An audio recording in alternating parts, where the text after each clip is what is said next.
Hi guys, welcome back to our channel. So இன்னைக்கு வந்து advanced journal entry part 2 sums வந்து பார்க்க போகிறோம்.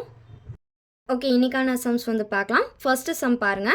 Goods costing rupees 12,000 were insured for rupees 10,000 and premium at 8% per annum. Per annum அப்படிங்கிறது வருஷம் அப்படின்னு அர்த்தம். PA அப்படின்னு வந்துச்சுன்னா per annum, ஒரு வருஷத்துக்கு அப்படின்னு அர்த்தம். ஓகேங்களா? was paid on them.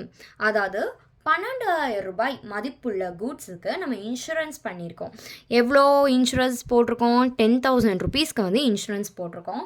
அதை ஏன் பர் வருஷத்துக்கு, ஒரு வருஷத்துக்குன்னு போட்டு 8% வந்து ஒரு வருஷத்துக்கு நம்ம பே பண்ணுறோம் அப்படின்னு அர்த்தம். ஸோ இதுக்கான என்ட்ரிஸ் பாருங்கள்.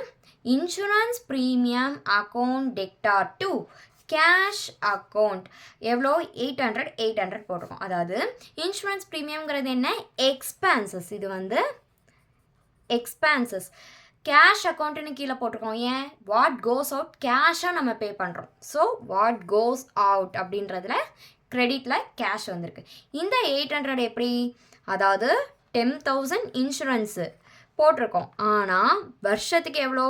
8% தான் 10,000ல் பே பண்ணுறோம்.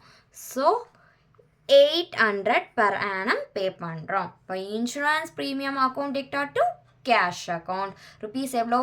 800. நெக்ஸ்ட் பாருங்க. Goods were supplied as per order of Dayalan and freight of rupees 200 was paid on it. Supplied goods at rupees 4,000.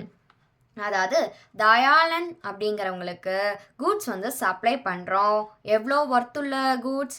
4,000 rupees ஒர்த்துள்ள கூட்ஸை supply பண்ணுறோம். அதுக்கு ஃப்ரைட் சார்ஜஸ் நம்ம 200 வந்து கொடுக்குறோம்னு அர்த்தம். எப்போவுமே பர்ச்சேஸ் பண்ணாலும் சரி, சேல்ஸ் பண்ணாலும் சரி, அது கூட வரக்கூடிய எக்ஸ்பென்சஸை எல்லாத்தையும் ஆட் பண்ணி தான் நம்ம போடுவோம். அப்படி தான். ஸோ இங்கே சேல்ஸில் ஃப்ரைட் சார்ஜஸையும் ஆட் பண்ண போகிறோம். ஸோ இந்த அக்கௌண்ட்டை வந்து 2 டைப்ஸாக வந்து நம்ம பிரிக்கலாம். ஒன்று வந்து என்னென்னா, சேர்ந்து இந்த மாதிரி மொத்தமாக ஒரே என்ட்ரியாக போடலாம். இதை 2 என்ட்ரியாகவும் போடலாம். அது பாருங்கள். இப்போது ஃபஸ்ட்டு என்ன பண்ணியிருக்கோம்? தயாளன் கிட்ட சேல்ஸ் பண்ணியிருக்கோம். இப்போ டயாலன் அக்கௌண்ட் டெக்டார் டு சேல்ஸா? இப்போ சேல்ஸ் அக்கௌண்ட் எவ்வளோ? ருபீஸ் 4,000. ஓகேங்களா? இது ஒரு என்ட்ரி. செகண்ட் என்ட்ரி பாருங்கள். என்னென்னா ஃப்ரைட் சார்ஜஸ் இருக்கா? ஸோ ஃப்ரைட் சார்ஜஸ் என்ன? Expenses, debit balance. அப்போது freight charges account debtor to என்னவா பே பண்ணுறோம்? கேஷாக பே பண்ணுறோம். ஸோ கேஷ் அக்கௌண்ட் எவ்வளோ? 200 ருபீஸ். ஸோ இதைத்தான் இங்கே என்ன பண்ணியிருக்கோம்? ஒரே என்ட்ரியாக போட்டிருக்கோம். அதாவது டயாலன் டெபிட் பேலன்ஸாக எடுத்திருக்கோம். மற்ற ரெண்டையும் கிரெடிட் பேலன்ஸில் எடுத்து போட்டிருக்கோம். அப்போது Dayalan account debtor to cash account to sales account. So இங்கே பாருங்கள், ஃபுல்லாக அதாவது 4,000 இந்த 200 ரெண்டும் ஆட் ஆகி தான் தயாலன் வந்து பே பண்ண வேண்டியது வரும். ஸோ அதனால் அவருக்கு 4,200. இங்கே வந்து தனியாக பிரித்து கேஷில் 200ம் சேல்ஸில் 4,000ம் போடலாம். ஸோ இப்படியும் நம்ம இந்த சம போடலாம். இந்த மாதிரி டபுள் என்ட்ரியாகவும் போடலாம். ஓகேங்களா? நெக்ஸ்ட் பாருங்கள். Goods worth rupees 100 were distributed as free sample. அது என்ன ஃப்ரீ சாம்பிள்? அதாவது நம்ம ஒரு கடை வச்சுருக்கோம், ஃபர்னிச்சர் மார்ட்னே வச்சுக்கோங்க. ஸோ நம்மக்கிட்ட நிறையா ஃபர்னிச்சர்ஸ் வந்து இருக்கலாம். அதில் நம்ம ஏதாவது ஒரு ஃபர்னிச்சரை, இப்போ ஒரு டேபிள் எக்ஸாம்பிளுக்கு எடுத்துக்கோங்க. டேபிளை வந்து ஏதாவது ஒரு பெரிய ஆஃபீஸ்க்கு ஃப்ரீ சாம்பிளாக கொடுப்போம். அதாவது இது என்னென்னா ஒரு வகையான அட்வர்டைஸ்மெண்ட். ஸோ இந்த மாதிரியான பொருள்லாம் எங்கள் கடையில் இருக்குது, வாங்குங்க அப்படின்னு தெரிவிக்கிறதுக்காக நம்ம அந்த ஃப்ரீ சாம்பிள் கொடுப்போம். அது எப்படி, எதுலேருந்து கொடுக்குறோம்? நம்ம மொத்தமாக ஒரு குடோன்லேருந்து வாங்கிட்டு வந்து வச்சுருப்போம் இல்லையா? அந்த பர்ச்சேஸ் பண்ண கூட்ஸ்லேருந்து ஒன்றா ஃப்ரீ சாம்பிளுக்கு கொடுப்போம். ஸோ இதுக்கான என்ட்ரி பாருங்கள். Advertising account debtor to purchase account. அதாவது இது வந்து ஃப்ரீ சாம்பிள் அப்படின்னா அட்வர்டைஸ்மெண்ட் பர்பஸ்க்காக பண்ணக்கூடியது. இப்போ அட்வர்டைசிங் அக்கௌண்ட் டெக்டார் டு எதில்? பர்ச்சேஸ் பண்ண கூட்ஸ்லேருந்து பண்ணுறோம்.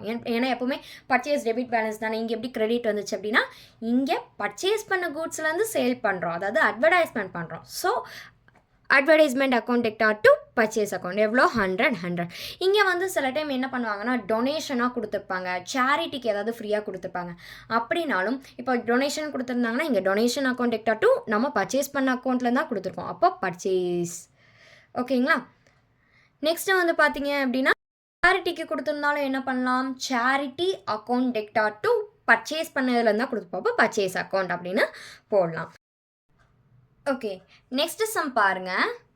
Payment made to Johnny Bros by cheque and they allowed at discount ₹200 for 10,000. So நம்ம ஜானி ப்ரோஸ்க்கு பே பண்ணுறோம். எது மூலியமாக? செக்னா என்ன, பேங்க் டிரான்சாக்ஷன் வரும். ஸோ இப்போ பேங்க் டிரான்சாக்ஷன் மூலியமாக ஜானி ப்ரோஸ்க்கு நம்ம பே பண்ணுறோம். டிஸ்கவுண்ட் வந்து எவ்வளோ, 200, அதாவது 10,000 ருபீஸில் 200 வந்து நம்மளுக்கு டிஸ்கவுண்ட் தராங்க. நீங்கள் ஃபுல் பேமெண்ட் பண்ண வேண்டாம், இப்போ 10,000ல் 200 நீங்கள் பண்ணால் போதும் அப்படின்னு சொல்கிறாங்க. ஸோ அப்போ இந்த 10,000ல் 200 போக மிச்சம் நம்ம எவ்வளோ 9,800 தான் பே பண்ணியிருப்போம். ஸோ இதுக்கான என்ட்ரிஸ் பாருங்கள். Johnny Bros account debtor, to bank account, to discount received account. So இங்கே பாருங்கள், ஜானி ப்ரோஸ் இவங்க யார், ரிசீவர். அப்போ டெபிட் தி ரிசீவர். ஸோ ரிசீவருக்கு எவ்வளோ 10,000 கொடுக்கணும். பட் நம்ம பேங்க் அக்கௌண்ட்லேருந்து எவ்வளோ கொடுக்குறோம், 9,800. டெபிட் வாட் கோஸ் அவுட் அப்படின்ற இதில் பேங்க்லேருந்து கொடுக்குறோம். ஸோ அப்போ 9,800 தான் கொடுக்குறோம். மிச்சம் டிஸ்கவுண்ட்டாக எவ்வளோ இருக்குது நம்மளுக்கு, 200 வந்து நம்மளுக்கு டிஸ்கவுண்ட் அவங்க கொடுக்குறாங்க. அப்போ நம்ம ரிசீவ் பண்ணுறோம். டிஸ்கவுண்ட் ரிசீவ்டு, எப்போவுமே ரிசீவபிள் ஐட்டம்ஸ் எல்லாம் கிரெடிட் பேலன்ஸ் தான். ஸோ டிஸ்கவுண்ட் ரிசீவ்டு வந்து கிரெடிட்டில் வருது. அதாவது 10,000ல் 9,800 போக மிச்சம் 200 இருக்கு இல்லையா, இந்த 200 நம்மளுக்கு டிஸ்கவுண்ட்டு, 10,000 ஃபுல் பேமெண்ட்டு. ஆனால் நம்ம பே பண்ணக்கூடிய அமௌண்ட்டு 9,800 தான். ஓகேங்களா. நெக்ஸ்ட் பாருங்கள், received check from Mahesh, check deposited in bank 9,600, discount at ₹400. So இங்கேயும் வந்து என்ன, செக்குன்னு இருக்குது, பேங்க் டிரான்சாக்ஷன் தான் பண்ணுறோம். ஸோ என்ன, received check from Mahesh. So இங்கே மகேஷ் கிட்ட இருந்து செக் நம்ம ரிசீவ் பண்ணுறோம். ஓகே, இங்கே நம்ம தான் ரிசீவர், மகேஷ் யார், நம்மளுக்கு பேயர், அவங்க பே பண்ணணும். சரிங்களா. ஸோ எப்படி பேங்க் டிரான்சாக்ஷன் நடக்குது, அவங்க பேங்க்கில் எவ்வளோ பே பண்ணியிருக்காங்க, 9,600 பே பண்ணியிருக்காங்கன்னு சொல்கிறாங்க.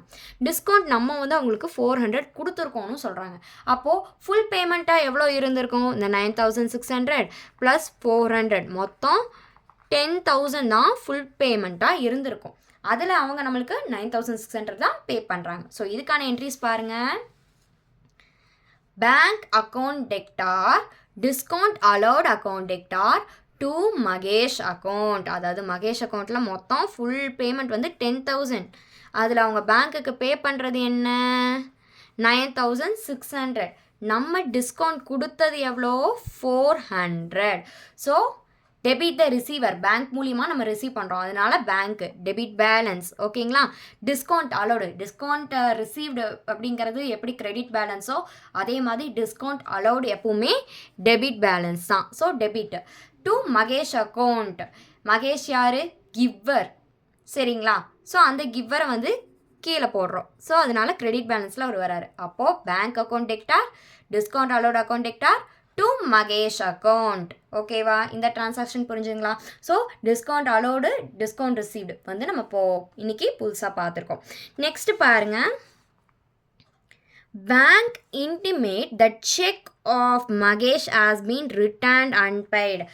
அப்படின்னா என்ன அப்படின்னா, மகேஷ் கிட்டேருந்து நம்ம செக் வாங்கியிருக்கோம் இல்லையா, அந்த செக்கை பேங்க் வந்து திரும்ப அனுப்புது. ஏன் அப்படின்னா, இந்த மாதிரி செக் ரிட்டர்ன் ஆச்சு அப்படின்னா என்ன, இது டிஸ்ஹானர்னு அர்த்தம். ஓகேவா. செக் டிஸ்ஹானர் ஆகுது, ஏதாவது செக்கில் தப்பு நடந்திருக்கும். ஸோ பேங்க்லேருந்து என்ன, செக்கை ரிட்டர்ன் பண்ணிட்டாங்க.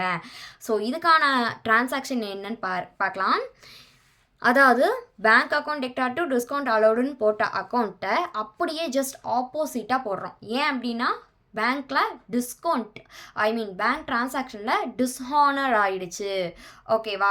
ஸோ ஏதாவது ரிட்டர்ன் ஆகிடுச்சு செக்கு அப்படின்னா நம்ம முன்னாடி போட்ட என்ட்ரியை ஜஸ்ட் ஆப்போசிட்டாக போடணும். பாருங்கள், Mahesh account debtor to bank account to discount allowed account அதே அமௌண்ட். மகேஷில் 10,000 வந்துருச்சு, பேங்க்கில் 9,600, டிஸ்கவுண்ட் அலோட் வந்து 400. ஸோ இதுக்கு ஜஸ்ட் ஆப்போசிட்டாக இருக்கும். டிஸ்ஆனர் அக்கௌண்ட் எப்பவுமே ஜஸ்ட் ஆப்போசிட்டு தான். ஓகேங்களா? ஸோ இது வந்து இந்த மாதிரி ரிசீவபிள் அக்கௌண்ட்டாக இருந்தாலும் சரி. ஸோ இதுக்கும் ஏதாவது டிஸ்ஆனர் ஆச்சு அப்படின்னா ஆட்டோமேட்டிக்காக என்ன ஆகும்? ஸோ இது ரெண்டும் வந்து மேலே டெபிட் பேலன்ஸில் போயிடும், ஜானி வந்து கிரெடிட் பேலன்ஸில் வந்துடுவார். சரிங்களா? ஜஸ்ட் ஆப்போசிட்டாக போட்டால் டிஸானர் அக்கௌண்ட்டுக்கு எப்பவுமே ஆப்போசிட்டில் தான் என்ட்ரி வரும். ஓகேங்களா? நெக்ஸ்ட்டு பாருங்கள், ₹200 owing by the Panneerselvam written off as bad டெப்ட். அது என்ன பேட் டெப்ட்? வரா கடன். வராது, நம்ம வரும்னு நினச்சிட்டு இருப்போம், பட் அவங்க கொடுக்கவே இல்லை அப்படின்னா அதை வரா கடனில் எழுதிடுவோம். ஸோ அதுதான் இந்த பேட் டெப்ட். ஓகேங்களா? ஸோ பன்னீர்செல்வம் அவங்களுடைய கடனை வந்து நம்ம பேட் டெப்ட்னு கொண்டு போயிட்டோம். ஸோ பேட் டெப்ட் அப்படிங்கிறது எப்போவுமே என்ன, அதாவது இது வந்து ஒரு லாஸ் அப்படிங்கிறதுக்கு சமம் இல்லையா? பேட் டெப்ட் நம்ம கொடுத்த அமௌண்ட்டு வரலை, வந்தால் ப்ராஃபிட், வரலைன்னா லாஸ் தானே.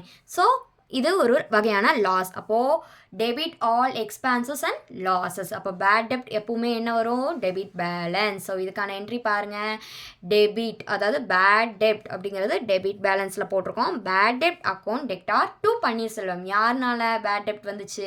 பன்னீர்செல்வம்னால. எவ்வளோ ₹200? 200. ஸோ இதே வந்துட்டு என்னென்னா, சில அக்கௌண்ட்ஸில் பார்த்தீங்கன்னா பேட் டெப்ட் ரெக்கவர்னு வரும். ரெக்கவர்னு வந்துச்சுன்னா ஆட்டோமேட்டிக்காக அதை கிரெடிட்டில் போட்டுடணும். சரிங்களா? இந்த நேம் உள்ள ஆளை வந்து மேலே டெபிட் பேலன்ஸ்க்கு வந்துடுவாங்க, திரும்ப கொடுத்துட்டாங்க அப்படின்னு அர்த்தம். சரிங்களா? ரெக்கவர்னா. நெக்ஸ்ட் சம் பார்த்தீங்கன்னா, received from travelling salesman ₹12,000 for goods sold by him after deducting is travelling expenses ₹500. Travelling expenses எப்பவுமே டெபிட் பேலன்ஸ். இங்கே என்ன சொல்கிறாங்கன்னா சேல்ஸு கிரெடிட் பேலன்ஸ். ஸோ இங்கே என்ன சொல்கிறாங்க அப்படின்னு பார்த்தீங்கன்னா, சேல்ஸ்மேன் வந்து சேல் பண்ணுறப்போ ட்ராவலிங் எக்ஸ்பென்சஸையும் சேர்த்து அமௌண்ட் வந்து வந்திருக்கு. அதாவது நம்ம அங்கே என்ன பண்ணோம், போன சம்மில் வந்து பார்த்தோமே, சேல்ஸு ப்ளஸ் ஃப்ரைட் சார்ஜஸ், அதே மாதிரி தான் இங்கேயும் ட்ராவலிங் எக்ஸ்பென்சஸ்ன்னு சேர்த்து வந்திருக்கு. அப்போது சேல் பண்ணாலும் சரி, பர்ச்சேஸ் பண்ணாலும் சரி, அதோடைய எக்ஸ்பென்சஸை ஆட் பண்ணி தான் காட்டணும். சரிங்களா? ஸோ இதுக்கான என்ட்ரிஸ் பாருங்கள். சேல்ஸ் பண்ணியிருக்கோம், ட்ராவலிங் எக்ஸ்பென்சஸ் இருக்குது. என்ன சேல்ஸ்னால் கேஷ் சேல்ஸ். அப்போது cash account Tector 12,000. Next travelling expenses எவ்வளோ? 500. ஸோ இது ரெண்டத்தையும் சேர்த்தா தான் மொத்த சேல்ஸ். ஓகேங்களா? அப்போது சேல்ஸ் அக்கௌண்ட்டில் 12,500. அப்போ சேல்ஸ் ப்ளஸ் ட்ராவலிங் எக்ஸ்பென்சஸ் தான் மொத்த சேல்ஸோட வேல்யூ. இப்போ 12,500. சரிங்களா? ஓகே, இங்கே பாருங்கள், next sum. Received first and final dividend of ₹75 in the rupees from an official receiver of Mr. Raju who owed us 3,500. So இங்கே என்ன சொல்லியிருக்காங்க அப்படின்னா, ஃபர்ஸ்ட் அண்ட் ஃபைனல் டிவிடெண்ட்டாக மிஸ்டர் ராஜு கிட்ட இருந்து 75 பைசே வந்து 3,500லேருந்து ரிசீவ் பண்ணியிருக்கோம்னு சொல்கிறாங்க. அப்போது 75 பைசே 3,500லேருந்து ரிசீவ் பண்ணியிருக்கோம். ஸோ அப்போது மிச்சம் இருக்க அமௌண்ட் என்ன? ரிசீவ் பண்ணலைன்னு அர்த்தம். ரிசீவ் பண்ணலைன்னா என்ன? பேட் டெப்ட். ஓகேவா? பேட் டெப்ட் எப்பவுமே டெபிட் பேலன்ஸ். ஸோ இங்கே ரிசீவ் என்னவா பண்ணியிருக்கோம்? கேஷாக ரிசீவ் பண்ணியிருக்கோம். அப்போது கேஷ் அக்கௌண்ட் டெக்டார் பேட் டெப்ட் account debtor to Raju account. So இங்கே பாருங்கள், 3,500ல் 75 பைசேன்னு ரிசீவ் பண்ணியிருக்கோம். ஸோ அப்போது மொத்தம் 2,625 ரிசீவ் பண்ணியிருப்போம். பேட் டெப்ட் எவ்வளோ?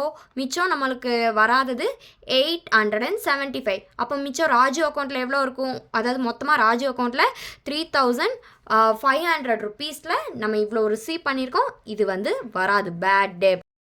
Okay, goods sold to Rita agency for ₹12,000, receive their acceptance for ₹4,000 and balance in a cash. So இங்கே என்ன, ரீட்டா ஏஜென்சிக்கு 12,000 பர்த்துள்ள கூட்ஸை வந்து சேல் பண்ணுறோம். அதில் பில்ஸ் ரிசீவபிளில் நம்ம ஆல்ரெடி 4,000 வாங்கிட்டோம். மிச்ச பேலன்ஸை வந்து கேஷாக வாங்குகிறோம்னு சொல்கிறாங்க. அப்போ 12,000 4,000 போச்சுன்னா மிச்சம் கேஷில் எவ்வளோ?